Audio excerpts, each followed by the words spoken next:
কারীম দিয়েছেন। ও আল্লাহর বান্দা বান্দিরা, যদি কোনো বান্দা কোরআনে কারীমের আইন মানতে পারে, আল্লাহ দেওয়া বিধানগুলো মানতে পারে, আর যদি কোরআনের আইন দিয়া 24 ঘন্টা যদি কোরআনের আইন বাস্তবায়ন করা হয়, সমাজে একটা ধর্ষণকারীকেও হারিকেন দিয়ে লাইট দিয়ে খুঁজে পাওয়া যাবে না, ঠিক কিনা? সম্মানিত ভাইয়েরা, তাহলে আল্লাহকে দেখা যায় না, আল্লাহর আইনগুলো দেখা যায়। আল্লাহ রাব্বুল আলামিন কোরআনে বলেছেন, ও বান্দারে শোনো, আমাকে দেখা যায় না, আমার আইনগুলোরে দেখা যায়। আমার আইন হলো কি? আমার 1 নম্বরের আইন হলো নামাজ পড়তে হবে। সুবহানাল্লাহ কর। 1 নম্বরের আইন, মুমিন যদি হও, বিশ্বনবী বলেন, মান সাল্লা আলাইয়া মুতাআম্মিদান ফাকাদ কাফারা আলাই। আল্লাহর নবীজি বলেন, যদি কোনো আমার উম্মতেরা ইচ্ছা করে নামাজ ছেড়ে দেয়, সে যেন কাফেরদের অন্তর্ভুক্ত হয়ে যায়। নাউজুবিল্লাহ। কাল সকালে বলে, নামাজ পড়া কি আল্লাহর আইন না ডোনাল্ড ট্রাম্পের আইন? কথা কয় না। আল্লাহর আইন আমরা অমান্য করি কিনা? করি কিনা? আমরা আল্লাহর আইনও মানি, ওমরা করতেও যাই, আবার বিধর্মীদেরকে খুশি রাখার জন্য আমরা মাথায় সিন্দুরও লাগাই, যাতে আল্লাহ খুশি থাকে, শয়তানও বেজার না হয়। আল্লাহ বলে, ওমা হুম বিমুমিনিন, এরা দেখা গেলে মাগুর মাছের বাচ্চা। এগুলো মাগুর মাছের বাচ্চা না, এগুলো সব ব্যাঙের বাচ্চা। টুপিদারি জুব্বা দেখলে মনে হয় জান্নাত থেকে পালায় আসলো, এত গায়ে থেকে সুঘ্রাণ। কিন্তু দেখা যায় মুসলমানের সর্দার, কিন্তু আল্লাহর ল্যাবরেটরিতে ধরা পড়ে মুনাফিকের সন্তান। সম্মানিত ভাইয়েরা, ও লালমনির মানুষেরা, তাহলে আল্লাহকে দেখা যায় না, আল্লাহর আইন দেখা যায়। আল্লাহ রাব্বুল আলামিন জানায় দেন। চেয়ারম্যান মহোদয় যেহেতু আসলেন, বক্তব্যটা ওই দিকে একটু নিয়ে যাই। চেয়ারম্যান হলে 4টা দফা আল্লাহ দিয়েছেন। কয়টা? আরো জোরে কন। 4টা দফা আল্লাহ দিয়েছেন। যখন কোন মুমিন বান্দাকে আল্লাহ রাষ্ট্র ক্ষমতায় বসাবেন, আল্লাহ রাব্বুল আলামিন রাষ্ট্র ক্ষমতায় ওই বান্দাকে আইন দিলেন 4টা। আমার কথা না, সূরা হজ্জে চলে যান। আল্লাহ রাব্বুল আলামিন বলেন, আল্লাযীনা ইম্মাক্কান্নাহুম ফিল আরদি আকামুস সালাতা ওয়া আতুজ যাকাতা ওয়া আতুজ যাকাতা আমারু বিল মারুফি ওয়া নাহাউ আনিল মুনকার। আল্লাহ রাব্বুল আলামিন বলে, যখন কোন মুমিন বান্দাকে রাষ্ট্র ক্ষমতায় বসাবো, চেয়ারে বসায় দেব, তখন মুমিন বান্দা 1 নাম্বার নামাজের বিল পাস করবে। উপজেলা চেয়ারম্যান ইউনিয়নের চেয়ারম্যানকে নিয়ে যদি নামাজ পড়ে, ইউনিয়নের চেয়ারম্যান যদি ওয়ার্ড মেম্বারকে নিয়ে নামাজ পড়ে, এসপি যদি পুলিশরে নিয়ে নামাজ পড়ে, পুলিশ যদি আনসার বিডিবিকে নিয়ে নামাজ পড়ে, ও আল্লাহর বান্দা বান্দিরা, মন্ত্রী যদি এমপিকে নিয়ে নামাজ পড়ে, রাষ্ট্রপতি যদি প্রধানমন্ত্রীকে নিয়ে নামাজ পড়ে, ওরাই যদি ইমাম হয়ে যায়, 24 ঘন্টা লাগবে না, 24 মিনিট লাগবে না, 24 সেকেন্ডে আল্লাহর জমিনে আল্লাহর দিন কায়েম হয়ে যাবে। কিন্তু নামাজ পড়লে মুসল্লিদেরকে ধরে নিয়ে যাওয়া হয়, এমন ঘটনা আছে না নাই? কথা কন। অথচ নামাজ পড়তে গেলে অজুহাত বের করে হাতে হ্যান্ডকাপ পরানো হয়। আমি কোনো দলের কথা বলছি না। অন্ধভক্ত হয়ে আলেমদেরকে, সাধারণ মুসল্লিদের উপরে জুলুম করবেন না। একদিন মরতেই হবে, একদিন লাশ হতেই হবে, আল্লাহ দপ্তরে দাঁড়াতে হবে। সেই দিন যদি আল্লাহ প্রশ্ন করে, মান রব্বুকা, আমি অমুক দলের মহাসচিব। মান নাবিউকা, আমি বিএনপির মির্জা ফখরুল ইসলাম সেক্রেটারি। আল্লাহ বলে, ফেরেশতা কয় কি? ও ফেরেশতারা, কবরে আইছে কারা? আল্লাহ তখন ফেরেশতা বলবে, জীবনে কোরআন মানে নাই যারা, মাহফিল দেখলে চলে গিয়েছে তারা। আল্লাহ কবে, ধর, লাগা লাথিয়ার সর, সুতরাং জাহান্নামে ঢুকাই দিয়া জরিমানা আদায় কর। কথা কয় না? সেই দিন কত চেয়ারম্যান যে পানি খাবে, ওটা হুঁশ থাকবে না। সেই দিন কত বক্তা যে তক্তা হবে, হুঁশ থাকবে না। সেদিন বহু মুফতি জিব্বা আগুনের কেসি দিয়ে আল্লাহ টুকরো টুকরো করে কেটে দিবেন। বহু মাদ্রাসার প্রিন্সিপালের জিব্বা আল্লাহ টুকরো টুকরো করে কেটে দিবেন। বহু মসজিদ কমিটির সভাপতির জিব্বা আল্লাহ টুকরো টুকরো করে কেটে দিবেন। বহু মসজিদ কমিটির সেক্রেটারির আল্লাহ জিব্বা টুকরো টুকরো করে কেটে দিবেন। কারণ একটি মাত্র কারণ, আল্লাহর আইনকে বৃদ্ধাঙ্গুলি দেখা, মনে প্রাণে আল্লাহর অস্তিত্বকে বিশ্বাস না করা। সেই দিন বহু জুব্বাওয়ালা আল্লাহর আদালতে ধরা খাবে, কথা কয় না? সেই দিন বহু চেয়ারম্যান সাহেব ধরা খাবে, বিধবা ভাতার কাঠ, ইতিমের কাঠ, মিসকিনের কাঠ।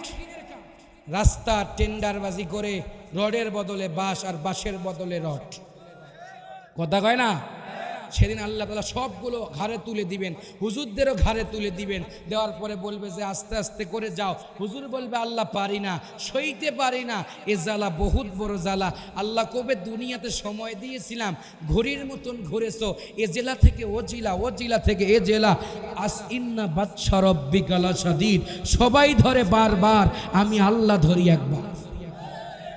সম্মানিত ভাইয়ারা, কষ্ট হয় নাকি? চলবে? আল্লাহ বলেন আমারে দেখা যায় না, আমার অস্তিত্বকে দেখা যায় না, আমার আইনকে দেখা যায়। এক নম্বরের আইন হলো আকামুস সালাত। মুমিন বান্দা ক্ষমতায় গেলে নামাজের বিল পাস করবে। কিসের বিল? নামাজের বিল পাস যদি হয়ে যায়, ও আল্লাহর বান্দা বান্দিরা, ছোট্ট একটা ঘটনা বলি। সম্রাট আকবর এত পরিমাণ ধনী ছিলেন, রাতের বেলায় তিনি মসজিদে গিয়া আল্লাহকে ডেকে ডেকে কান্না করেন আর বলেন, রব্বুল আলামিন, তুমি ছাড়া আমার মতো হাজার হাজার বাদশার কোনো টাইম নাই। তুমি আল্লাহ যদি আমাদের উপর রহম না করো। ভিক্ষুক আসলেন, বাদশার জন্য দাঁড়িয়ে আছেন। বাদশাহ কখন মসজিদ থেকে বের হবে আর আমি সেই বাদশার কাছে ভিক্ষা নিয়ে চলে যাব, আমি সায়েল করব। কিন্তু বাদশাহ দেখতেছেন ফুপিয়ে ফুপিয়ে কান্না করেন। ভিক্ষুক আর ভিক্ষা না নিয়া ভিক্ষুক জানালার ফাঁক দিয়া দেখেন বাদশাহ যেন কোন বাদশার কাছে কান্না করে। ভিক্ষুক যেতে লাগলেন। সম্রাট আকবরের বড় একজন সেক্রেটারি তিনি বের হলেন আর ড্রাইভারকে ডেকে বললেন, ড্রাইভার রে, ওই গরিবটারে ধরে নিয়ে আসো। গরিব ভয় পেয়ে গেলেন, না জানি বাদশার সঙ্গে বেয়াদবি হয়ে গেছে আর বাদশাহ আজকে আমারে দুনিয়া থেকে বিদায় করবে। এই কথা মনে করে দৌড় মারলেন, গাড়িতে তুলে আনলেন। আনার পরে বললেন, বলো ফকির, তোমার কি সমস্যা, কি লাগবে বলো। ও সাহেল, তোমার কি হয়েছে? ডাক দিয়া বললেন, বাচ্চারে, আমি 2-3 ঘন্টা দাঁড়াইছিলাম ভিক্ষার জন্য, খাবারের জন্য, কিন্তু আমি দেখতে পারলাম 2 ঘন্টা ধরে তুমি কান্না করে করে কারে যেন ডাকতেছো। আমার অন্তরটা খুলে গেছে। আমি তখন দেখতে পারলাম একজন বাচ্চা যদি রাতের বেলা কান্না করে, তাও আবার 10-15 মিনিট না, ঘন্টার পরে ঘন্টা, বাচ্চা যদি কান্না করে, বাচ্চা হয়ে না জানি কোন বাচ্চার কাছে তিনি কান্না করে। ও বাচ্চারে, তোমার টাকা পয়সা লাগবে না, আমি সেই বাচ্চার কাছে চাই যে বাচ্চার কাছে তুমি বাচ্চা হাত পেতে নাও। আমার লাগবে না তোমার মতো বাচ্চা যিনি অন্য বাচ্চার কাছে হাত পাতি আর কান্না করে বলে, রব্বুল আলামিন, আমাকে আপনি মাফ করে দেন। তাহলে আমি তোমার কাছে কেমনে চাবো? মোনাজাত দিব নাকি? কষ্ট হইতেছে? কেমনে আমি চাবো? তোমার কাছে আমার দরকার নাই। তুমি যেই বাচ্চার কাছে চাও সেই বাচ্চারে বলে দাও, সেই বাচ্চার কাছে গিয়ে আমি একটু হাত পাতবো।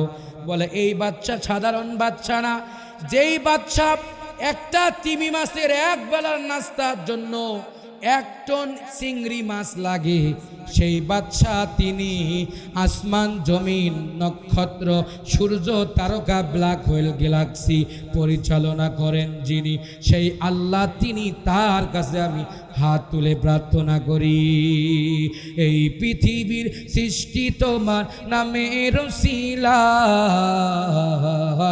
ও মদিনার কমলা কমলেওয়ালা সালাম তোমায়, ও মদিনার কমলেওয়ালা সালাম তোমায়।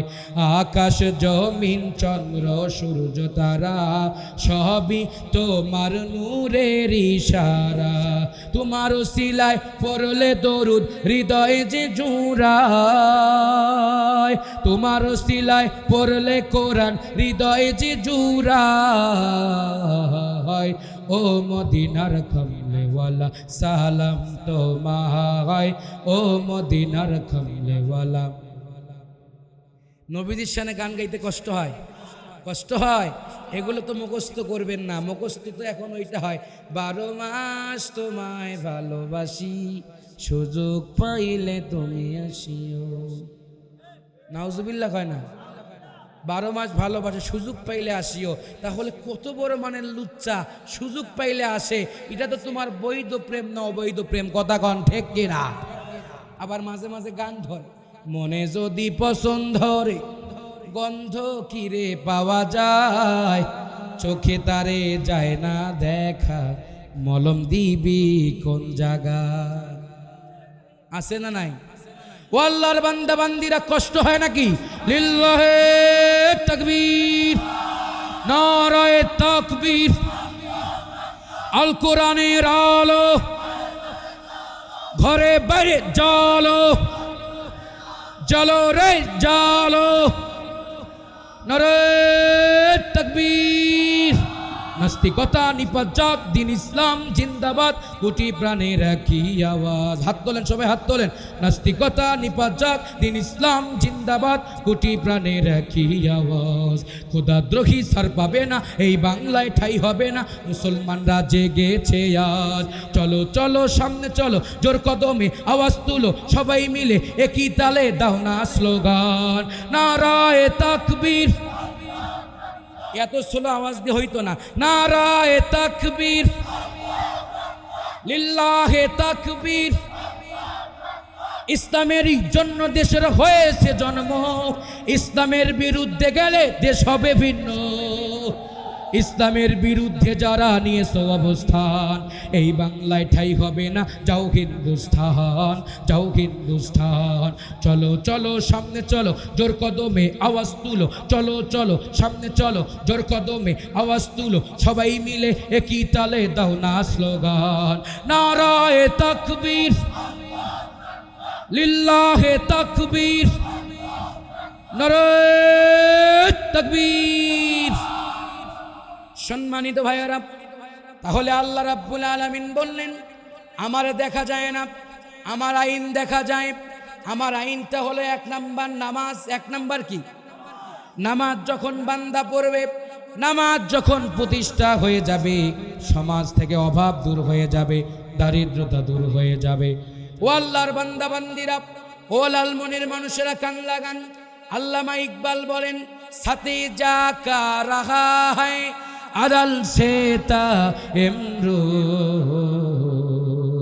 সাথে যা কা রাহা হ্যায় আদাল সেতা এমরোজ, সিরাগে মুস্তফা বিজে সারারে ভোলা হাবিব।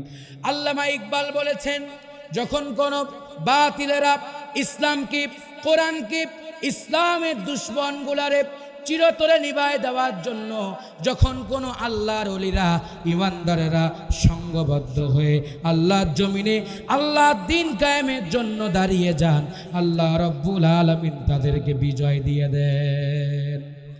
সম্মানিত ভাইয়েরা, তাহলে 1 নাম্বার হলো নামাজ। 1 নাম্বার কি?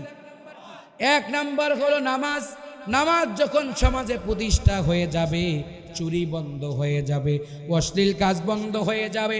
আল্লাহ রাব্বুল আলামিন বলেন, ইন্নাস সালাতা তানহা আনিল ফাহশাই ওয়াল মুনকারি ওয়াল বাগই। আল্লাহ রাব্বুল আলামিন বলেন, নিশ্চয়ই নামাজ, নিশ্চয়ই সালাত মানুষকে অশ্লীল কাজ থেকে, খারাপ কাজ থেকে, অন্যায় কাজ থেকে বিরত রাখে। আর নিশ্চয়ই ওই মানুষগুলো সালাতের মাধ্যমে রবের সাথে দিদার করতে পারে যারা নামাজে দাঁড়ায় আল্লাহর ভয়ে। জোরে কোন সুবহানাল্লাহ, জোরে কোন সুবহানাল্লাহ। সম্মানিত ভাইয়েরা, তাহলে এক নাম্বার হলো নামাজ। এক নাম্বার কি? এক নাম্বার হলো নামাজ। নামাজ যদি প্রতিষ্ঠিত হয়ে যায় আর মসজিদগুলো যদি ইমামের নেতৃত্বে, ইমামের দায়িত্বে, মসজিদ থেকে যদি আল্লাহর জমিনে আল্লাহর দিন কায়েমের কথাগুলো তোলানো হয়, তাহলে মসজিদ থেকে, মসজিদের মিম্বার থেকে যদি কোরআনের রাজ কায়েমের ডাক দেওয়া হয়, কারা কারা প্রস্তুত আছেন হাত তুলে দেখা। কিন্তু আজ দুঃখের এবং পরিত্রাপের বিষয়, মসজিদের ইমাম সাহেব কোরআনের হক কথা অধিকাংশগুলো বলতে চায় না। কারণ সভাপতি হলো দলের মহাসচিব, কথা কয় না। সেক্রেটারি হলো বড় ব্যাংকের অফিসার, তারপরে কেশিয়ার সাহেব হলো এলাকার মাতব্বর। তিনজনে এখন সামনে কিরামান কাতিবিনের মতো বসে থাকে। ইমাম সাহেব জুমার বক্তব্য দিতে গেলে সুদের বিরুদ্ধে কথা বললে ব্যাংকের ম্যানেজার বলে, হুজুর দেখে শুনে একটু বক্তব্য দেন, কথা কয় না। কোরআনের হক কথা বললে দলীয় লোক কয়, হুজুর আর কিছু খুঁজে পান না, আমার নেতা নেত্রীরা খালি গালিগালাজ করে। তারপরে এইবার কেশিয়ার সাহেব কয়, হুজুর আমি গ্রামের দেওয়ানি, মানুষ দেয় আমি খাই, এটা নিয়ে আপনি বক্তব্য দেন কে? কোরআন হাদিসে আর কিছু নাই। আমি তাদের কি বলতে চাই, আল্লাহ কোরআনে এমন কোন তথ্য উপাত্ত বাদ দেন নাই।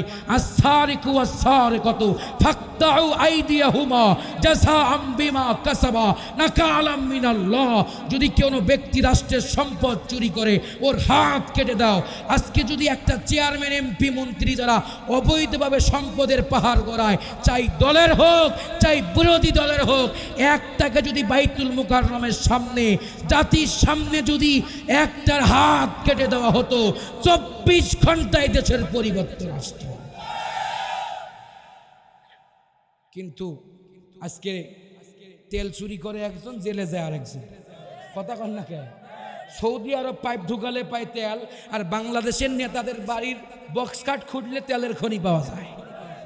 খালি যদি এটা হুজুরের বাড়িতে পাওয়া যায়, মিডিয়া ওই জায়গায় ভালো করে ফোকাসিং দেয়, অমুক হুজুরের বাড়িতে 20 লিটার তেলের বোতল পাওয়া গেছে, না জানি আরো কত কিছু আছে, কথা কয় না।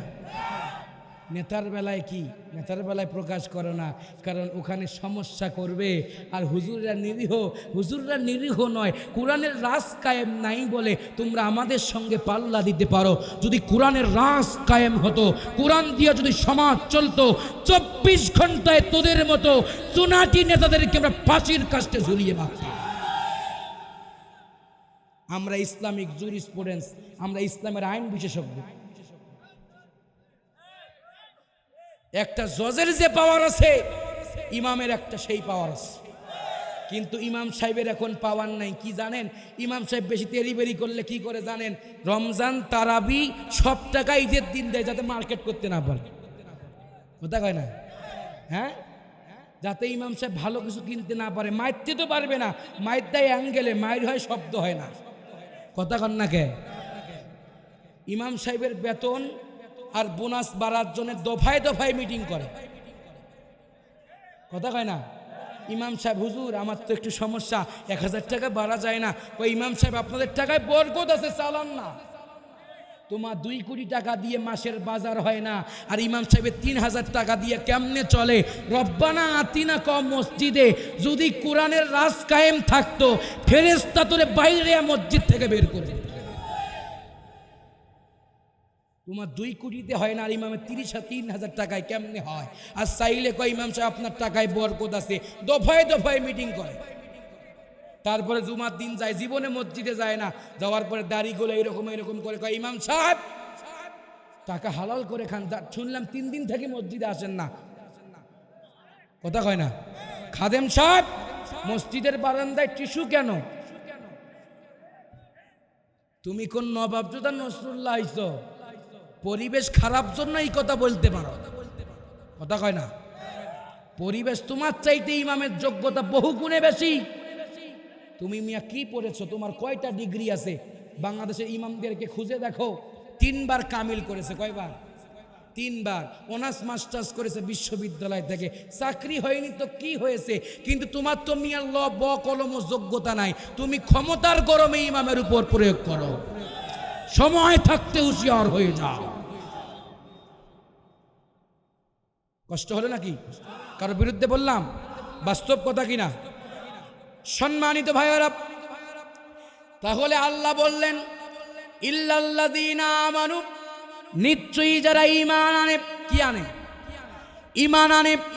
ঈমান আনতে গেলে আল্লাহ রাব্বুল আলামিন জানায় দেন, ও বান্দারে, যারা ঈমানদার দাবি করবে আমি আল্লাহ তাদেরকে 5টা পরীক্ষা নিব। জোরে বলেন কয়টা? 5টার 1 নম্বরের পরীক্ষা হলো ওয়ালানাবলুওয়ান্নাকুম বিশাইইম মিনাল খাউফি ওয়াল জু'i ওয়া নাকসিম মিনাল আমওয়াল। সূরা বাকারায় বললেন, কোন সূরা? সূরা বাকারায় আল্লাহ রাব্বুল আলামিন বললেন, যদি মুমিন দাবি করো আমি আল্লাহ রাব্বুল আলামিন তোমাদের ঈমানের পরীক্ষা নিব। 1 নম্বরের পরীক্ষা হলো তোমাদেরকে ভয় দেখা হবে। কি দেখা হবে?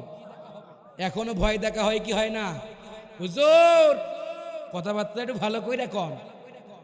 কথা কয় না হুজুর, কথাবার্তা ভালো কইরা কন। আরে আমি তো মনে করি যারা সব সময় আলেমদেরকে রেড সিগন্যাল দেয়, প্রত্যেকটা জেলায় জেলায় কমিটি গঠন করে ওই লোকদের নামে চার্জশিট গঠন করে ইমাম সাহেবের বৈঠক করে ওই লোকগুলোর ব্যাপারে জানাজা নিষেধ করা দরকার।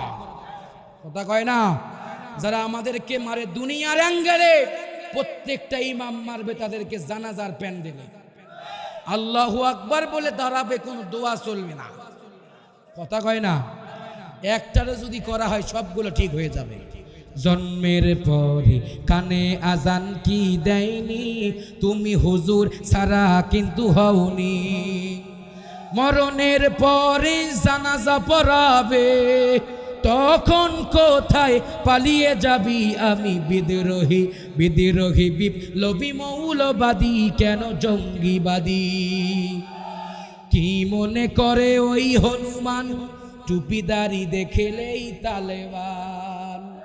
পর্দার কথা যদি বলি তখন হয়ে যাই ফতোয়াবাদী, আমি বিদ্রোহী, বিদ্রোহী বিপ্লবী মৌলবাদী, কেন জঙ্গিবাদী? পর্দার কথা আমরা কই, পর্দায় আসতে চায় না। পর্দার আইন হলে আমরা নাকি লুচ্চা, হুজুরদের নজর যায়। আরে ভাই, পর্দা যদি নাই হয় 2400 না 24,1400 নারীকে বাংলার মাটি থেকে ভারতের যৌন কর্মী হিসাবে দেওয়া হয়েছে। এটা আমাদের কথা না, 24 চ্যানেল 24-এ খবর এসেছে, যেখানে 1 লক্ষ মা বোনের ইজ্জতের বিনিময়ে স্বাধীন সার্বভৌমত্ব লাল সবুজের খচিত পতাকা আমরা কষ্ট করে 9 মাস যুদ্ধ করে আনলাম, স্বাধীন করলাম। সেই স্বাধীন দেশে যদি কোনো ইহুদি মুশরিক চোখ রাঙায়, প্রয়োজন যদি হয় চোখ উপরে ফেলাই দিব, পায়ের নিচে পেলে জিহ্বা টান দিয়ে ছিঁড়ে ফেলবো। আমার সোনার মাটিতে কারো নজর দেওয়ার অধিকার না। সম্মানিত ভাইয়েরা, তাহলে 1 নাম্বার হলো কি? নামাজের বিল পাস। 2 নাম্বার কি? আল্লাহ বলেন মুমিন হলে ভয় দেখাবো। কি দেখাবো? ভয় দেখাবো। এখন ভয়টা কেমনে দেখাবে জানেন? ভয় দেখানোর কিছু টেকনিক আছে। আল্লাহ বললেন তুমি ইমানদার দাবি করবা আর তুমি কষ্টের সম্মুখীন হবে না, এইটা হতে পারে না। মুমিন যারা কষ্ট করে তারা। হযরতে বিলাল আল্লাহ রসুলের প্রতি ঈমান আনার কারণে মায়ের খাইছেন না সিন্নি খাইছেন? কথা কয় না? শুধু কি মায়ের? হযরতে বিলাল কি ঈমান আনার কারণে বিলালের মুনিব উমাইয়া সহ 2 জন তারে ধরে নিয়ে আসলেন, বাবলা গাছের কাটা দিয়া তার জিহ্বাটা পেরেক দিয়ে আটকায় দিলেন। বিলাল বললেন ফুস্তু ওয়া রাব্বি ওয়া রাব্বাকুমুল কাবা, আমি সেই কাবার মালিকের দাসত্ব করি, আমি সেই রবের গোলামি করি, সেই আল্লাহর আইন মানি। আমি আল্লাহ ছাড়া পৃথিবীতে আর কারো আইন মানব না, আল্লাহ ছাড়া কারো কাছে আমি মাথা নত করব না। উমাইয়া তারে পাথর দিলেন, পাথর চাপা দিয়া উমাইয়া যখন তারে কষ্ট দেওয়া শুরু করলেন, হযরতে বিলাল ডাক দিয়া বললেন, উমাইয়া রে, ও আমার মুনিব রে, শোনো, তোমরা যত পরিমাণ কষ্ট দাও না কেন, তোমার কষ্টগুলো একদিন আমাকে জান্নাত পর্যন্ত পৌঁছিয়ে দিবে। জোরে কোন সুবহানাল্লাহ। দেশের জনগণ বুঝে শুনে দিও সমর্থন, ইমানি পরীক্ষা নিতে 8 তারিখে নির্বাচন। বুঝে শুনে দিও সমর্থন, দেশের জনগণ বুঝে শুনে দিও সমর্থন। ওয়াজ কি সারা রাত চালাবো? সবাই থাকবেন তো? লিল্লাহে তাকবীর, নারায়ে তাকবীর। নবীর রওজা শরীফ দেখে মন ভরে না, নবীর দেখে মন ভরে না, দিদার দাও গো শাহে মদিনা, দিদার দাও গো শাহে মদিনা। আরশের মেহমান করেছে আল্লাহ, কত শান কত মান মোর কামলিওয়ালা। ও গো মদিনাওয়ালা, ও গো মদিনাওয়ালা, করো করুণা। ও গো মদিনাওয়ালা, করো করুণা। দিদার দাও গো শাহে মদিনা। মদিনায় যেতে মন চায়, সবারে মন চায়। আমার মনের ঘরেতে রেখেছি যারে, দো জাহানের বাদশা নবী কামলেওয়ালা রে, দো জাহানের আদি পিতা আদম যখন মুসিবতে পড়ে, মোদের নবীর উসিলাতে আল্লাহ কবুল করে। শাফায়াতের বিচারে, শাফায়াতের দুচাহরে দেখা দিও রে, দো জাহানের বাদশা নবী কামলেওয়ালা রে। আমার মনের ঘরেতে রেখেছি যারে। ভালো লাগে নাকি? ভালো লাগে না? সম্মানিত ভাইয়েরা, আসলে বক্তব্য দেওয়ার সময় একটু মানে বন্ধ করে অন্য কাজ করলে একটু কষ্টই হয়, তাই না? তো যাই হোক, যতটুকুন কথা বললাম তাতে কি কষ্ট পেয়েছেন? কষ্ট পেয়েছেন? আপনাদের যে আমার যে ভাই মাইক সার্ভিসিং দিচ্ছেন খুব ভালো, কিন্তু বিদ্যুতের ভোল্ট একটু কম। এই ভোল্ট কম থাকার কারণে মাইকটা টানতেছে না। মাইকটা কিন্তু 100 আলহামদুলিল্লাহ। তো যাই হোক আমার প্রিয় বাবাজিরা, আমি বলছিলাম ইমানদারের 2 নম্বরের পরীক্ষা হলো আল্লাহ ইমানদারদের পরীক্ষা নেন। আপনারা কি পরীক্ষা দিতে রাজি আছেন? 12টা পার হয়ে গেছে, মনোযোগ দিব না? কষ্ট পাবেন না তো? সম্মানিত ভাইয়েরা, আল্লাহর নবী সাহাবী হযরতে আব্দুল্লাহ জুলবাদালাইন ইসলাম গ্রহণের কারণে, কোরআনে কারিম মানার কারণে, কোরআনে কারিমের কাছে মাথা নত করার কারণে বাড়ি থেকে বের করে দিলেন। আব্বাজান পিটালেন, আম্মাজান পিটালেন, চাচা পিটালেন, ঘর থেকে বের করে দিলেন। আর বললেন, আব্দুল্লাহ উজ্জারে ঘর থেকে বের হয়ে যাও। তোমার অপরাধ হলো, কেন তুমি মুহাম্মাদের কাছে কোরআন পড়ো, কেন তুমি মুহাম্মাদের কাছে গিয়ে ইসলাম গ্রহণ করেছ? তোমার এই বাড়িতে জায়গা নাই, তুমি বাড়ি চেঞ্জ করো, অন্য কোথাও চলে যাও, অন্যত্র চলে যাও, এই বাড়িতে তোমার থাকার জায়গা হবে না।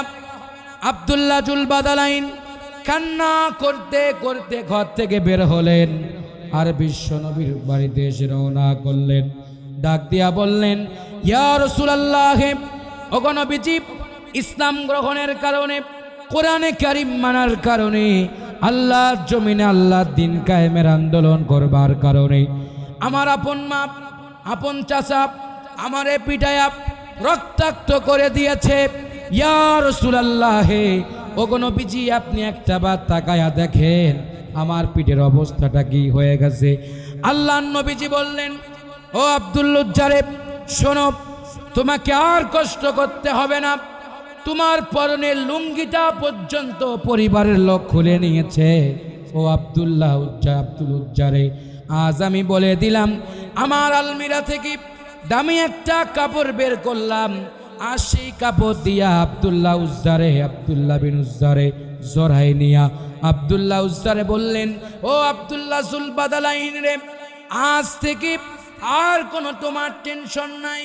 তোমার লজ্জা স্থানের হেফাজতের জন্য আমি আমার ঘর থেকে তোমার একটা চাদর দিয়ে দিলাম, আর তোমাকে টেনশন করতে হবে না।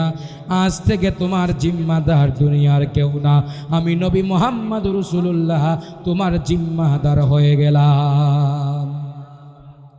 ইসলাম গ্রহণের কারণে কষ্ট হইতেছে নাকি?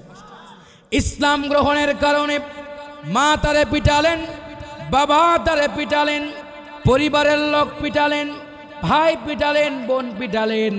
আব্দুল উজ্জা আল্লাহ নবীর কাছে এসে অভিযোগ করলেন আর বললেন, ইয়া রাসূলুল্লাহ, হে মায়ের ব্যাপারে তো কোনো অভিযোগ আপনার দরবারে খাটবে না, তবে একটি কথা, ইয়া রাসূলুল্লাহ, হে ওগো নবীজি, ইসলাম গ্রহণের কারণে এত পরিমাণ নির্যাতন করা হয়েছে, যেই নির্যাতনের কারণে আমি উজ্জার জমিনে হাঁটতে পারি না। পাগুলো প্লেট দিয়া, তীর দিয়া কচি কচি করে টুকরো টুকরো করার জন্য কেটে দিয়েছে, গায়ে কচি কচি করে লবণ দিয়েছে, আমারে অনেক কষ্ট দিয়েছে, আমারে মারতে পারে নাই। আল্লাহর নবীজি বলেন, উজ্জারে টেনশনের কোনো কারণ নাই, শুনে রাখো, তোমার রক্ত যদি জমিনে পড়ে যায়, এই জমিনে আল্লাহর দিন কায়েম হয়ে যাবে। সম্মানিত ভাইয়েরা, যুগে যুগে ইসলাম প্রতিষ্ঠার জন্য, যুগে যুগে কোরআন প্রতিষ্ঠার জন্য, আল্লাহর পরীক্ষা দেওয়ার জন্য সাহাবীরা জীবন দিয়েছেন। কথা বলেন ঠিক কি না? শুধু জীবন না, জান দিয়েছেন, মাল দিয়েছেন, শাহাদাত বরণ করেছেন, তবু একটা বারের জন্য আল্লাহর আইন থেকে সরে যায় নাই, আল্লাহর বিধান থেকে সরে যায় নাই, আল্লাহর আনুগত্য থেকে সরে যায় নাই। জোরে কোন সুবহানাল্লাহ।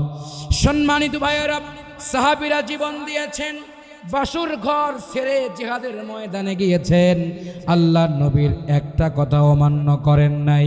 যুদ্ধের দামামা বেজে উঠল, আল্লাহর নবীজি সাহাবীদেরকে ডাকলেন, তিনজন সাহাবীকে ডাকলেন, আল্লাহর নবীর পালক পুত্র যায়েদকে ডাকলেন, জাফর বিন আবু তালিবকে ডাকলেন, আব্দুল্লাহ বিন রাওহাকে ডাকলেন। ডাকার পরে বললেন, শোনো ও যায়েদ রে, তুমি তো আমার পালক পুত্র, তুমি আমার ঘরে বড় হয়েছো, ও যায়েদ রে, আজকে তোমার একটা আমি ওসিয়ত করে দিলাম। আজ তোমার ওসিয়তটা হলো কি, ও যায়েদ, তুমি তোমার বাড়িতে যাও, একটা বার স্ত্রীর কাছ থেকে বিদায় নাও, স্ত্রীর কাছ থেকে বিদায় নাও, তুমি স্বামী হিসাবে কেমন সাক্ষ্য নিয়ে আসো, আর তোমার বাড়ি ফিরে যাওয়ার কোনো সুযোগ নাই রে, তোমাকে জিহাদের ময়দানে গিয়া কাফেরদের বিরুদ্ধে লড়াই করা লাগবে। জোরে কোন আল্লাহু আকবার। জাফর বিন আবু তালিবকে ডাকলেন, বিশ্বনবীজি সঙ্গে সঙ্গে বললেন, ইয়া রাসূলুল্লাহ, ওগো নবীজি, আপনি যদি সেনাপতির দায়িত্ব দিয়ে দেন, আপনি যদি আমাকে সেনাপতি করে যুদ্ধের ময়দানে পাঠিয়ে দেন, ও নবীজি, আপনার কথার বিরুদ্ধে আমাকে তো আর দ্বারা যাবে না। নবীজির কথার বিরুদ্ধে যাওয়া যাবে? নবীজির কথা অমান্য করলে ঈমান থাকবে না, কুফরি হয়ে যাবে। সঙ্গে সঙ্গে বললেন, ইয়া রাসূলুল্লাহ, হে ওগো নবীজি, আপনি বলুন কি আমারে বলবেন। বলে, জাফর বিন আবু তালিব রে, বাড়িতে যাও, তোমার নতুন স্ত্রীকে, তোমার পরিবারের সন্তানকে সুন্দর করে বুঝাও, আগামীকাল তোমার জিহাদের ময়দানে যাওয়া লাগবে, শেষবারের মতো বিদায় নিয়ে তুমি চলে আসো। জোরে কোন আল্লাহু আকবার। জাফর বিন আবু তালিব চলে গেলেন। বাড়িতে যাওয়ার পরে স্ত্রীকে বললেন, প্রাণের স্ত্রী রে, তুমি আমার জন্য দোয়া করো। বিশ্ব নবীজি আমাকে দায়িত্ব দিয়েছেন, আমাকে সেনাপতির দায়িত্ব দিয়েছেন, আব্দুল্লাহ বিন রাওহাকে দায়িত্ব দিয়েছেন। এখন কি করা যায়? তুমি আমার জন্য দোয়া করো, যাতে করে আমি জিহাদের ময়দানে গিয়া শহীদ না হয়ে গাজী হয়ে বাড়িতে ফিরে আসি। স্ত্রী এই দোয়া করলেন। সঙ্গে সঙ্গে জাফর বিন আবু তালিব ঘরে ঢুকলেন, বড় একটি তলোয়ার বের করলেন, স্ত্রীর দিকে রাগ ক্ষোভ নিয়ে আসলেন, আর তলোয়ারের পিছন দিকটা দিয়ে আঘাত করলেন, আর বললেন, প্রাণের স্ত্রী রে, আজ তুমি যতই বদদোয়া দাও না কেন, তোমার দোয়া কোনো কবুল হবে না। তোমার গায়ে আঘাত করলাম, তোমার শরীর কি কেটে গেছে নাকি, তোমার শরীর ফেটে গেছে নাকি? বলে, ওগো প্রাণের স্বামী গো, আমার শরীর কেটে যায় নাই, শরীর আমার ফেটে যায় নাই। ফাটলো না কেন? বলে, উল্টা দিকে মেরেছেন, সোজা দিকে যদি কোপ মারতেন কল্লাটা আমার আলাদা হয়ে যেত গো স্বামী। সঙ্গে সঙ্গে বললেন, উল্টা দিকে সূরা মারলে যেমন শরীর কেটে যায় না, আজকের এই দিনে যতই তুমি বদদোয়া দাও না কেন, আল্লাহ রব্বুল আলামিন তোমার দোয়া কবুল করবে না। কারণ আমি আল্লাহ জান্নাতের ঘ্রাণ নাকে পেয়েছি, আমি শাহাদাত বরণ করতে চাই, আল্লাহর ইমানের দাবিতে আমি মুমিন হতে চাই, আল্লাহর পরীক্ষায় আমি উত্তীর্ণ হতে চাই, আল্লাহর জান্নাতের সবুজ পাখি হয়ে আল্লাহর জান্নাতে ঘুরতে চাই। জোরে কোন সুবহানাল্লাহ। আল্লাহর নবীজি ফজর ওয়াজ পর্যন্ত চলবে, ওয়াজ ফজর পর্যন্ত চলবে, আছেন তো আপনারা? আল্লাহর নবীজি 3 নম্বর সাহাবীকে ডাকলেন, আব্দুল্লাহ বিন রাওহা। বাসর রাত, স্ত্রীর সঙ্গে মিলিত হলেন রাতের বেলায়, গোসল দেওয়ার জন্য হাম্মামখানায় চলে গেছেন, উজুখানায় গেছেন, গোসলখানায় চলে গেছেন। এমন সময় গোসল ছাড়বেন, পরিষ্কার পরিচ্ছন্নতা অবলম্বন করবেন। ইসলাম কত সুন্দর, আর আল্লাহ কেমনে মুমিনদেরকে পরীক্ষা নেন। ও ভাইয়ারা একটু কান লাগান। এইবার রাত্রিবেলায় স্ত্রী মিলিত হলেন, সঙ্গমের কারণে গোসল তার জন্য ফরজ হয়ে গেল। এইবার তিনি গোসল দেওয়ার জন্য হাম্মামখানায় ঢুকে পড়লেন। এমন সময় পানি যখন শরীরে দিয়ে দিবেন, সঙ্গে সঙ্গে জিবরিল আমিন খবর পাঠালেন, আর ডাক দিয়া বললেন, আব্দুল্লাহ বিন রাওহা রে, আল্লাহ রব্বুল আলামিন তোমারে পছন্দ করেছেন, নবী তোমারে সিলেক্ট করেছেন, তোমার গোসল তোমার জন্য জরুরি নয়, এই মুহূর্তে বাতিলের সঙ্গে লড়াই করা তোমার জন্য ফরজ হয়ে গেছে। বদর উহুদ প্রান্তরে কোরআন নিয়ে অন্তরে জীবন যারা করেছিল দান, সেই কোরআনের তরে সেই হাদিসের পরে আমার ঈমান তাদের প্রতি করছে আহ্বান, আমার ঈমান তাদের প্রতি করছে আহ্বান। বদর উহুদ প্রান্তরে কোরআন নিয়ে অন্তরে জীবন যারা করেছিল দান, সেই ঈমানের তরে সেই কোরআনের তরে আমার ঈমান তাদের প্রতি করছে আহ্বান। লিল্লাহে তাকবীর। সম্মানিত ভাইয়ারা, চলবে না মোনাজাত দেই? আরে 12:30 বাজে, চলবে ফজর পর্যন্ত। আব্দুল্লাহ বিন রাওহা গোসল বাদ দিলেন, ঘরের ভিতরে যাওয়ার পরে স্ত্রীকে বললেন, প্রাণের স্ত্রী রে, যদি ভালোবাসো জান্নাতে তোমার সঙ্গে আমার দেখা হবে। স্বামী আর স্ত্রী বানাইল কোন মিস্ত্রি, এ কেমন আজব কারিগর, ও মনরে এ কেমন আজব কারিগর। ঠিক নিও। এইবার বললেন, ও প্রাণের স্বামী, একটি মাত্র রাত তোমার সঙ্গে কাটালাম, তুমি কি আর সময় দিবা না? একটু সময় দাও, আমি চলে যাব। এইবার বললেন, থাকা যাবে না, তোমারে সময় দিতে গিয়া যদি ওই দিকে জিহাদের ময়দানে পিছপা হয়ে যায়, তাহলে তো আল্লাহ আমারে মাফ করবেন না। আল্লাহু আকবার। ওগো স্ত্রী, ভালোই যদি বাসো, আমারে যদি তুমি ভালোই বাসো, ও প্রাণের স্ত্রী, অপেক্ষা করো, একদিন জান্নাতের ভিতরে তোমার সঙ্গে আমার দেখা হয়ে যাবে। আব্দুল্লাহ বিন রাওহা, জাফর বিন আবু তালিব, আল্লাহর নবীর 3 সাহাবী রওনা করলেন। প্রতিমধ্যে যুদ্ধ শুরু হয়ে গেল। 3 জন সাহাবী নেতৃত্ব দিচ্ছেন। আবু তালিবের ডান হাতটা কেটে ফেললেন, বাম হাতটা চামড়ার সঙ্গে ঝুলতেছেন। এইবার জাফর বিন আবু তালিব শহীদ হয়ে গেলেন। সংক্ষেপে ঘটনাটা বলি। এইবার লাস্ট 3 নম্বর সাহাবী আব্দুল্লাহ বিন রাওহাকে টুকরো টুকরো করে শহীদ করে দেওয়া হলো। আব্দুল্লাহ বিন রাওহার স্ত্রী মদিনা দিয়া হাঁটেন আর বিরহের গজল গান, ডাক দিয়া বলেন, আল্লাহর নবীকে দেখতে পারলেন, দেখার পরে বিশ্ব নবীকে চিনলেন না। বললেন, ভাইরে, আপনি একটা বার আমারে খবরটা পৌঁছায়া দেন, আমার স্বামী বাসর রাত ছেড়ে আমার ছেড়ে দিয়া জিহাদের ময়দানে চলে গেছে আব্দুল্লাহ বিন রাওহা। কিন্তু আমি একটা বাত জানতে চাই, আমার স্বামী যদি শহীদ হয়ে যায় আমি বড় খুশি হয়ে যাব, কিন্তু একটা বার আমারে বলেন নবী মুহাম্মদুর রাসূলুল্লাহ আমার নবীজি কেমন আছে? বিশ্বনবী বললেন, তুমি কে গো? মান্নাংতা, তুমি কে গো? মহিলা ডাক দিয়া বললেন, আমি সেই মহিলা, বিবাহ বন্ধনে আবদ্ধ হয়ে গেছি। মাত্র একটা রাত আমার সঙ্গে আব্দুল্লাহ বিন রাওহা ছিল। রাতের বেলা গোসল ফরজ হয়েছিল, সকাল বেলায় গোসল দিবেন এমন সময়ে ময়দানে ডাক এসে গেল। আমার স্বামী গোসল ছেড়ে ময়দানে চলে গেলেন। আমি দেখতে চাই, আমার স্বামী তো ফরজ গোসল দেয় নাই, আমার স্বামীর উপায় হবে কি? আল্লাহর নবীজি একবার মুস্কি হাসেন আর একবার কান্না করেন। বললেন, ও ভাই আপনি হাসেন আর কাঁদেন কেন? রহস্যটা কি খুলে বলেন। বলে, ও নারী, ও মহিলা, তুমি শুনে রাখো, তুমি যার কাছে অভিযোগগুলো দিচ্ছ আর মোহাম্মদের জন্য যার কথা বারবার বলছো, তিনি অন্য কেউ না। তুমি যার কথা বলছো আমি ইতিম নবী মুহাম্মদুর রাসূলুল্লাহ তোমার সামনে দাঁড়িয়ে আছি। কাল সকালে সুবহানাল্লাহ কর।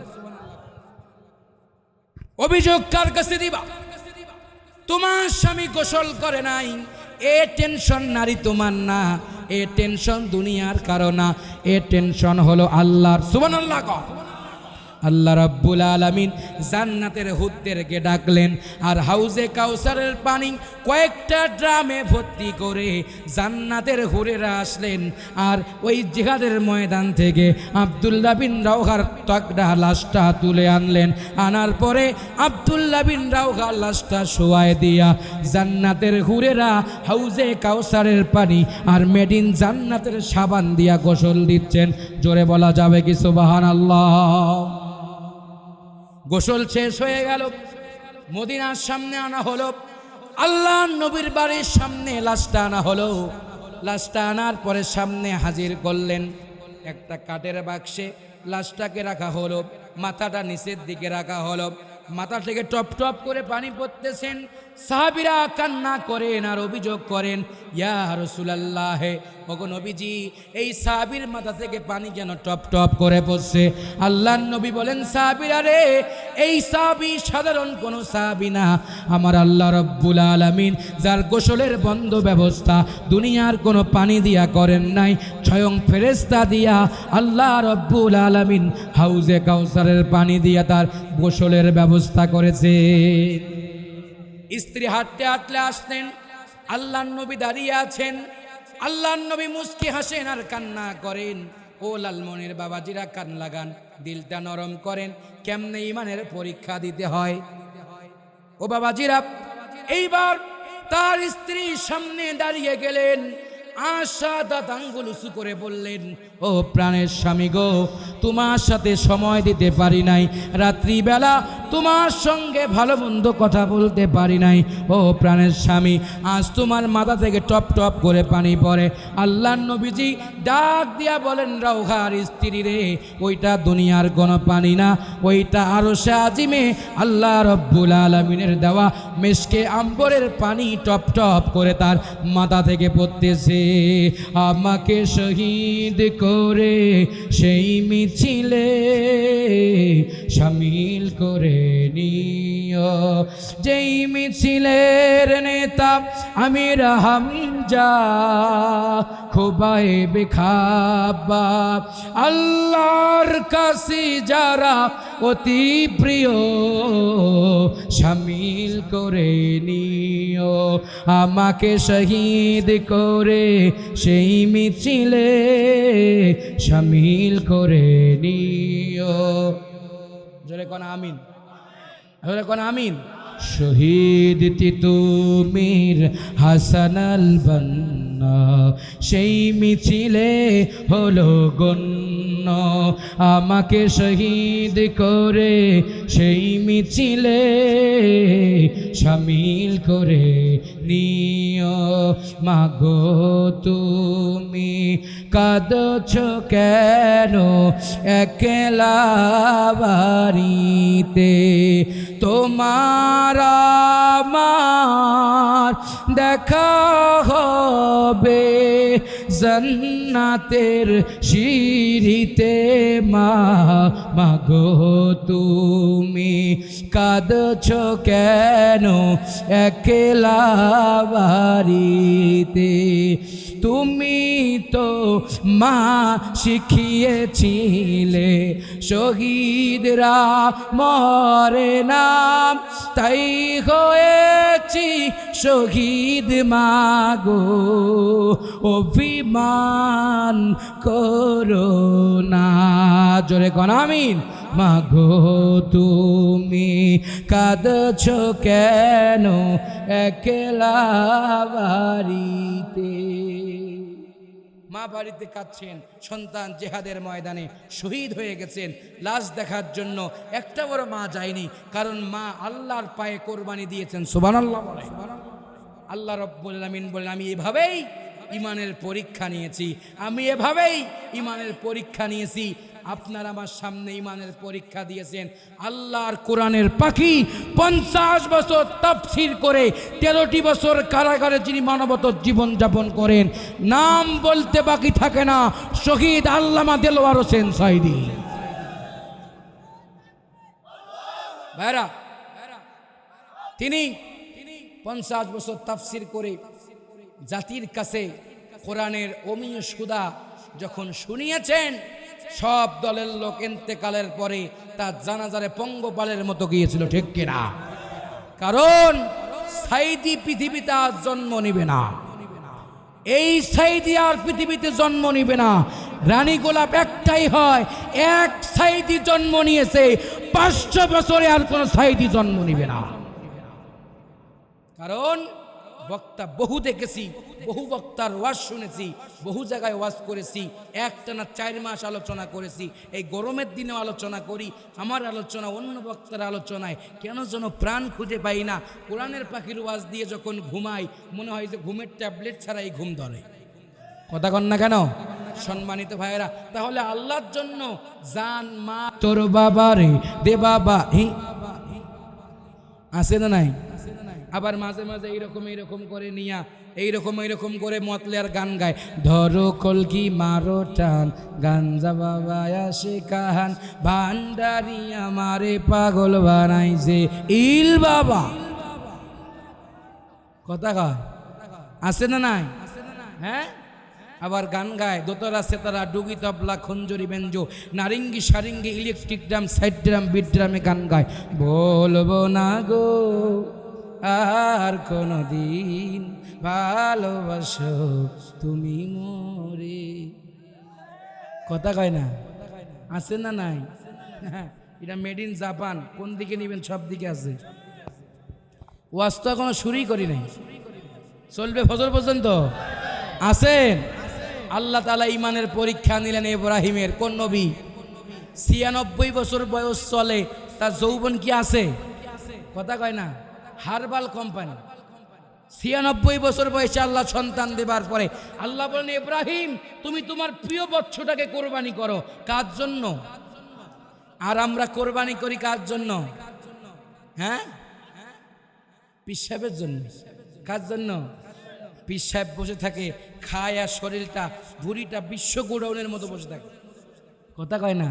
লাউ কদু মুরগি সব কিছু দেয়। পীর সাহেব কয় এখন হক কথা বলা যাবে না, দিনকাল খারাপ। আমার নবী ছিলেন পীর, রাজপথের বীর। প্রয়োজনে পাগড়ি মাথায় বাঁধতেন, সেই পাগড়ি খুলে খেজুর গাছের সঙ্গে বেঁধে আবু জেহেলের চামুন্ডাকে সোজা করতে। আর তুমি মিয়া কোরআনের হক কথা কইতে পারো না, চাকরির ভয় করো। চাকরির ভয় দুনিয়াতে কইরা লাভ নাই। জমিনে রিজিকের ফয়সালা হয় না, আরো শাহজিমে রিজিকের ফয়সালা হয়। সম্মানিত ভাইয়েরা, এই আলোচনা দিয়েই শেষ দিচ্ছি। আল্লাহ রাব্বুল আলামিন হযরতে ইব্রাহিম নবীর ইমানের পরীক্ষা নিলেন। যদিও তারা নবী, আল্লাহ রাব্বুল আলামিন তাদের পরীক্ষা কেমনে নিলেন একটু কান লাগান। ও লালমনের মানুষেরা, ইব্রাহিম নবীকে আল্লাহ স্বপ্নে দেখালেন, ও ইব্রাহিম রে আমি তোমার পরীক্ষা নিতে চাই। বলে পরীক্ষাটা কি? আল্লাহ রাব্বুল আলামিন ইব্রাহিমকে জানায় দেন, ও ইব্রাহিম রে, তোমার প্রিয় বৎসটাকে আমার জন্য কোরবানি করো।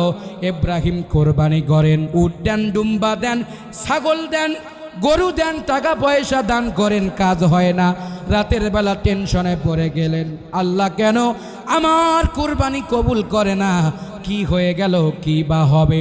এইবার সিদ্ধান্ত নিলেন, সবচাইতে মহাব্বতের আমার একটা সন্তান আছে, হযরতে ইসমাইলকে আমি আল্লাহর জন্য উৎসর্গ করে দিব।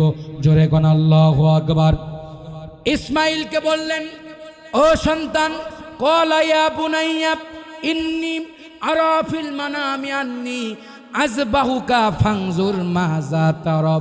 ও আমার প্রিয় বৎস, ও সন্তান, তুমি তোমার মায়ের কাছ থেকে বিদায় নিয়ে নাও। তুমি তোমার মারে বলো, সুন্দর জামা পরে তোমারে আমি বিভিন্ন জায়গায় সফরে নিয়ে যাব। বললেন, আব্বা জান, কোথায় নিয়ে যাবেন বলেন? বলে, এমন এক জায়গায় নিয়ে যাব রে বাবা, তোমারে কেউ দেখবে না, তুমি আনন্দ করবে, উল্লাস করবে, খেলাধুলা করবে, কোনো টেনশন নাই। আমার ভাইয়েরা বলেন তো, আল্লাহ নবীর সন্তান নবী ইসমাইল খবর জানেন কি জানেন না? তিনি জানেন আজকে আমার আব্বা আল্লাহর জন্য আজকে কুরবানি করে দিবেন, কিন্তু আমি আব্বারে বুঝতে দিব না। আব্বারে বললেন, আব্বা জান গো, নেন, আর দেরি করবেন না, চলেন তো আমরা পাহাড়ের পাদদেশে চলে যাই। আব্বার সন্তান দুজনেই আল্লাহ জিকির করতে করতে চলে গেলেন। আমার সমাজে ও আল্লাহর বান্দা বান্দিরা জিকির করতে করতে যখন মরুভূমিতে চলে গেলেন, জিকির করা শেষ হয়ে গেল। এইবার আব্বা সন্তানকে বলে, ও সন্তান, তোমারে আজকে আমি আল্লাহর জন্য কোরবানি দিব। সন্তান আব্বারে কয়, আব্বা আর দেরি করবেন না, সাতাজিদুনি ইনশাআল্লাহু মিনাস সাবিরিন। ও আব্বা জান, টেনশন আপনি করবেন না।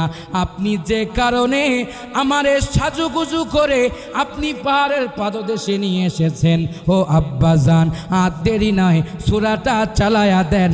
আমার কুরবানির কারণে যদি আল্লাহ খুশি হয়ে যান, আর দেরি নয়, কুরবানি দিতে আর দেরি করবেন না। আল্লাহু আকবার। ও আব্বা জান, কেন দেরি করেন?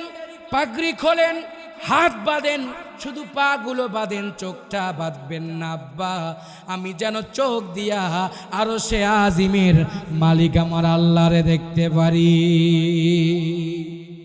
হাত বাঁধলেন, পা বাঁধলেন, শোয়াই দিলেন সন্তানকে, সূরাটা বালিতে ধারাচ্ছেন। এইবার সূরাটা গলায় দিয়া ইমানের পরীক্ষায়, আগুন পরীক্ষায় এইবার জিতে যাবেন। ও আল্লাহর বান্দা বান্দিরা, কেমনে ইমানের পরীক্ষা দিতে হয়, ইমানের আগুন পরীক্ষা কেমনে দিতে হয়, আল্লাহ রব্বুল আলামিন তার নবীদেরকে নিয়ে জাতির জন্য কিয়ামত পর্যন্ত শিক্ষা স্বরূপ বানিয়েছেন। চিল্লায় কোন ঠিক কিনা? এইবার বালিতে সূরা যখন ধার দিচ্ছেন, সূরা যখন ধার হয়ে গেল, এইবার ইসমাইলকে শোয়ালেন। ইসমাইল শুয়ে আছেন, হাত বাঁধেছেন পাগড়ি দিয়া, পাগুলো বাঁধছেন পাগড়ি দিয়া। বাঁধার পরে ছোট্ট সন্তানটারে পশ্চিম মুখ কিবলামুখী করে এইবার সূরা যখন গলায় চালায়া দিবেন, আমার আল্লাহ রাব্বুল আলামিন জিবরিল আমিনকে বলেন, ও জিবরিল রে, আর দেরি করো না, যাও যাও, আমার ইব্রাহিমের জান এবং মালের কুরবানি আমি আল্লাহ কবুল করে নিয়েছি, আর দেরি করো না। দুইজনকে নবী আমি স্বীকৃতি দিয়ে দিলাম, বাপ ও নবী, বেটা ও নবী, দুজনেই আমার জান্নাতের মেহমান। আসলো কি? সূরার নিচে কি আসলো? দুম্বা আসলো। কি আসলো?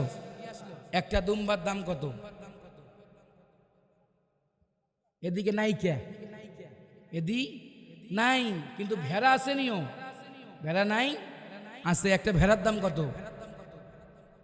৫-৭ হাজার, ৩,০০০। ছোট যদি কচি ভেড়া নেন তাহলে এখন তো ওই বলে যে দোকান কল্লাটা ফ্রিজে রাখে, কল্লাটা শো ডিসপ্লে রেখে ভেড়া বিক্রি দেয়। আছে না নাই? আল্লাহ এই জন্য বলছে ওয়াইলুল লিল মুতাফফিফিন, আমি কসাই মার্কা সূরা দিছি কোরআন। কি মার্কা? এরা দেওয়ার সময় কম দেয়, নেওয়ার সময় বেশি নেয়। এই জন্য আল্লাহ তাআলা এদের বাটাম ফাটাবে, মার হবে, অ্যাঙ্গেলে শব্দ হবে না। প্রিয় ভাইয়েরা, তাহলে আমি যদি রাত ভর আলোচনা করি, আলোচনা কি শেষ হবে? কখনো শেষ হবে না। তবে শেষ করতে হবে। সব আলোচনা করলে আবার দাওয়াতও বন্ধ হবে, কথা কয় না? যাই হোক, আমি আপনাদের সাথে এখন লাস্ট ফিনিশিং দিতে চাই। ইব্রাহিম আলাইহিস সালাম সন্তানকে কোরবানি দিলেন কার জন্য? কার জন্য? এখন যদি আপনাকে বলি আপনি আল্লাহর জন্য কি কোরবানি করবেন, ছেলে লাগবে না। আল্লাহ বলছেন বি আমওয়ালিকুম ওয়া আনফুসিকুম। এই যে মাদ্রাসার ঘর দেখতেছেন, কিসের ঘর? মাদ্রাসার ঘর দেখতেছেন। মাদ্রাসায় কি পড়া হয়? হ্যাঁ, কি শিক্ষা দেওয়া হয়? মাদ্রাসায় দেওয়া হয় কোরআন শিক্ষা। আর স্কুলে এখন দেওয়া হয় হাঁসের ডাক, কিরিং কিরিং, প্যাক প্যাক, ঘ্যাক ঘ্যাক, কথা কন ঠিক কিনা? আছে না নাই? মাদ্রাসাতে গেলে আদব শিক্ষা দেওয়া হয়, পৃথিবীর শ্রেষ্ঠ কালাম শিক্ষা দেওয়া হয়। আর স্কুলে কি শিক্ষা দেওয়া হয় জানেন? বিদায় দেন, বিদায় দেন ম্যাডাম গো, ও ম্যাডাম বিদায় দেন মারে গো, বিদায় দেন, বিদায় দেন ম্যাডাম গো। কথা কয় না বারে? স্কুলে সেগুলো এখন শিক্ষা দেওয়া হয়, মাদ্রাসায় আদব শিক্ষা দেওয়া হয়। আমি স্কুল বিরোধী নই, তবে শিক্ষা সিলেবাসের নামে সমকামিতাকে বন্ধ করতে হবে। শিক্ষা সিলেবাসে কুদরতে খোদার আইন বাস্তবায়ন করতে দেওয়া হবে না, রবি ঠাকুরের আইন বাস্তবায়ন করতে দেওয়া হবে না। কাজী নজরুল বলেছিল, শালা দেশ ছাড়বি কিনা বল, নইলে কিলেস তোটে হাল করিব জল, করার ওই লৌহ কপাট ভেঙে ফেল কর রেলোপাট, রক্ত পূজার পাষাণ বেদী। আমরা কাজী নজরুলের সেই কবিতা পড়ে বড় হয়েছি। যদি দেশ ছাড়তে হয়, কোরআনের পক্ষে থেকে দেশে থাকবা। আর যদি কোরআনের বিপক্ষে যাও, তসলিমা নাসরিনের মতো বোরকা পরে ইন্ডিয়ায় পাঠায় দেওয়া হবে।